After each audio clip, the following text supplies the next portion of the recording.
जहां किसान आत्महत्या कर रहा है, और पिछले 10 साल में सरकार जानती होगी कि कितने किसानों ने आत्महत्या की है। लाखों लाख किसान आत्महत्या कर चुके हैं। जहां किसान तकलीफ और परेशानी में है,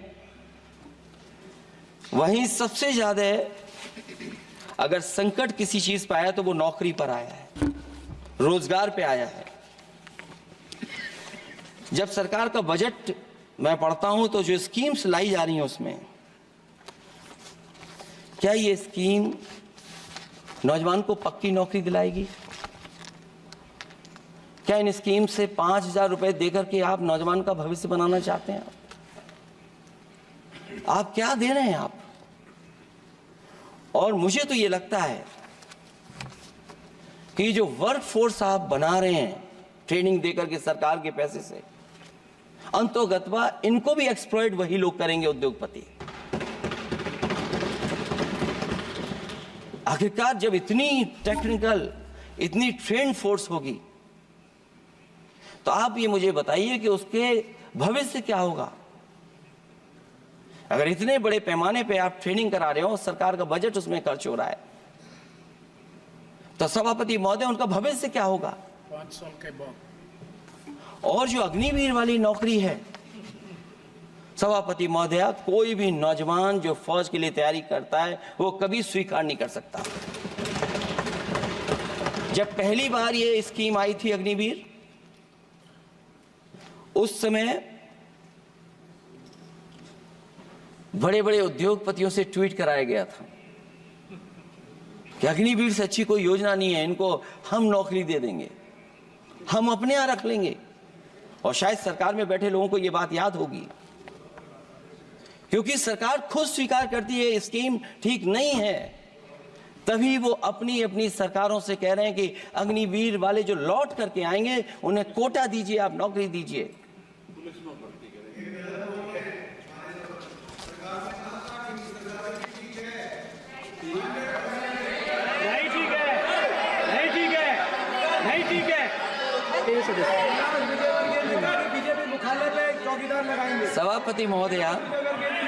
सभापति महोदय, मैं बैठ जाता हूं, आप खड़े होकर के कह दीजिए अग्निवीर व्यवस्था अच्छी है।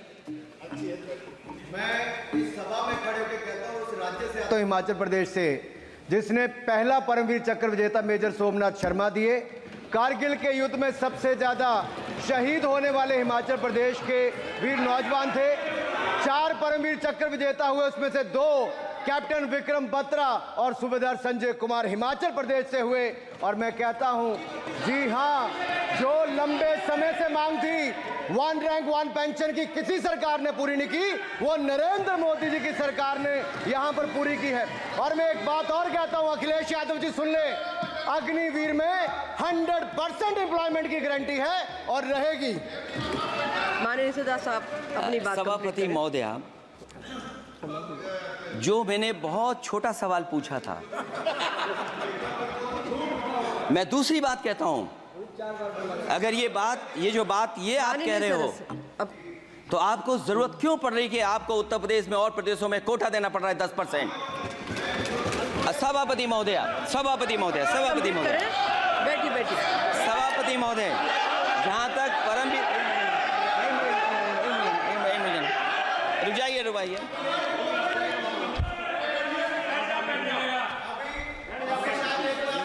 अरे सुनने दो। माननीय सदस्य साहब अपनी सभापति महोदय, सभापति महोदय, चैल जानते हैं आप कहाँ हैं? चैल जानते हैं आप कहाँ हैं? कभी गए हो उस मिलिट्री स्कूल में? मैं खुद मिलिट्री स्कूल का पढ़ा हूँ। और आप परमवीर चक्र की बात कर रहे हो, तो हम भी तमाम नाम गिना सकते हैं कितने परमवीर चक्र आग्रह कर रही हूँ, आपस में चर्चा न करें। ये सभापति महोदय, ये सभापति महोदय, जी 1 मिनट से भी कम,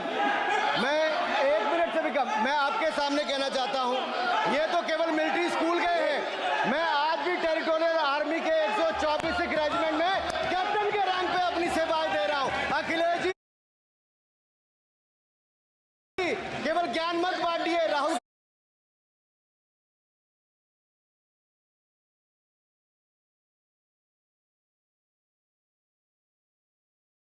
सभापति महोदय,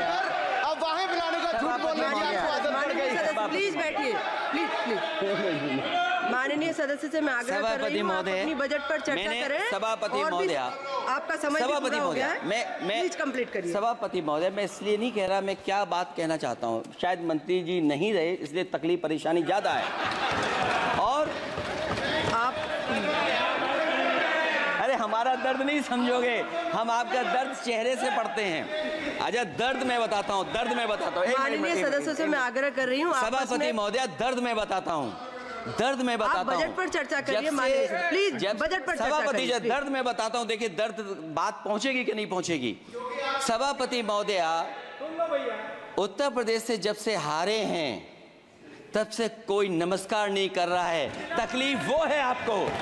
कंप्लीट करिए। वो वीडियो हमने देखा है कि कोई किसी को नमस्कार नहीं कर रहा है, कोई किसी को देख नहीं रहा है। चलिए, धन्यवाद माननीय। और जो अपने आप को बहुत ताकतवर कहते थे, बहुत ताकतवर कहते थे आप अपने आप को, जिसने हराया उसको नहीं ये हटा पा रहे हैं। अब बात समझ में नहीं आई ना? माननीय जिसने हराया उसको नहीं हटा पा रहे। और अगर सभापति महोदय, अग्निवीर व्यवस्था समाजवादी लोग स्वीकार ही नहीं कर सकते। आप बजट पर पूरा अपनी बात रखिए। सभापति महोदय, अग्निवीर स्वीकार नहीं कर सकते। आप अपनी जब भी चर्चा हम रखिए, सत्ता में आएंगे, साल 2 साल, ये चलने वाली सरकार नहीं है, गिरने वाली सरकार है, याद रखना आप। माननीय सदस्य, और देखिए, आप क्यों नहीं समझ रहे हो? साइकिल हमारा चुनाव चिन्ह है, साइकिल ही आपको सरकार चलवा रही है। जिस दिन साइकिल हट गई, आप कहां बैठे मिलोगे? और दूसरे हमारे साथी हैं जो हमें लेकर के यहाँ लाए थे। माननीय सदस्य से मैं आग्रह कर रही हूँ, कंप्लीट करिए। सभापति महोदय, मैं 1-2-3 बातें कहता हूँ यूपी को लेकर के, मैं मांग करता हूँ। कंप्लीट करिए आप। सभापति महोदय, चंबल एक्सप्रेस वे बनना चाहिए, क्योंकि देश का सबसे बड़ा एक्सप्रेस वे जो 1 लाख करोड़ का बना है वो दिल्ली मुंबई से है। और यूपी को क्यों नहीं जोड़ रहे हैं आप? गंगा को लेकर के सब चिंतित हैं, गंगा की सफाई अभी नहीं हुई है। जो बजट गया पता नहीं कहां चला गया, किसी को नहीं पता। जैसे पानी बहा वैसे ही बजट भी चला गया। दूसरा, क्योंकि मंत्री जी बैठे हैं, वो जानते होंगे मंत्री जी कि देश की सबसे अच्छी लाइन सफारी बनी है इटावा में, और उस लाइन सफारी को बनाने में हम लोगों को बहुत समय लगा, क्योंकि एक लाइन सफारी, एनिमल सफारी अगर बननी हो, उसको बनाने में बहुत टाइम लगता है, बहुत जगह से परमिशंस लेनी पड़ती हैं। हम लोगों को परमिशंस नहीं मिली, और क्योंकि वो प्रोजेक्ट अच्छा है, एशियाटिक लाइन्स की ब्रीडिंग शुरू हो गई वहाँ पर। ये सरकार इसलिए नहीं शुरू करना चाहती है क्योंकि वो समाजवादियों ने बनाई है। पहली बार देश में एशियाटिक लाइन्स पैदा हो रहे हैं। नहीं, वहां पर इटावा में पहली बार हो रहे हैं, और वो इसलिए नहीं शुरू कर रहे हैं। और वो शेर मैं बता दूं आपको, शेर आया था कि कोई और आया था, वो कहानी मैं नहीं पढ़ूंगा यहाँ पर, फिर मैं बोल दूंगा तो फिर कहोगे कि क्या बोल दिया मैंने, इसलिए मत बुलवाइए तो ही अच्छा है। कि कुछ तो धन्यवाद माननीय सदस्य, धन्यवाद। कुछ मत बुलवाइए मुझसे। सभापति महोदय, मैं ये कहना चाहता हूँ कि लाइन सफारी, एनिमल सफारी उस क्षेत्र की, यूपी की प्राइड है वो, कि पहली बार ब्रीडिंग सेंटर एशियाटिक वहाँ पर बन गया है। दिल्ली की सरकार और यूपी की सरकार मिलकर के उसको शुरू नहीं होने दे रही है। मुझे उम्मीद है कि उसको शुरू करवा देंगे आप। और आखिरी में मैं कहता हूँ, चलते चलते आप 2 लाइनें कहता हूँ। बुनियाद को नकार कर जो इमारतें उठाएंगे, हम भी देखते हैं वो किस मंजिल तक जाएंगे। धन्यवाद। बहुत बहुत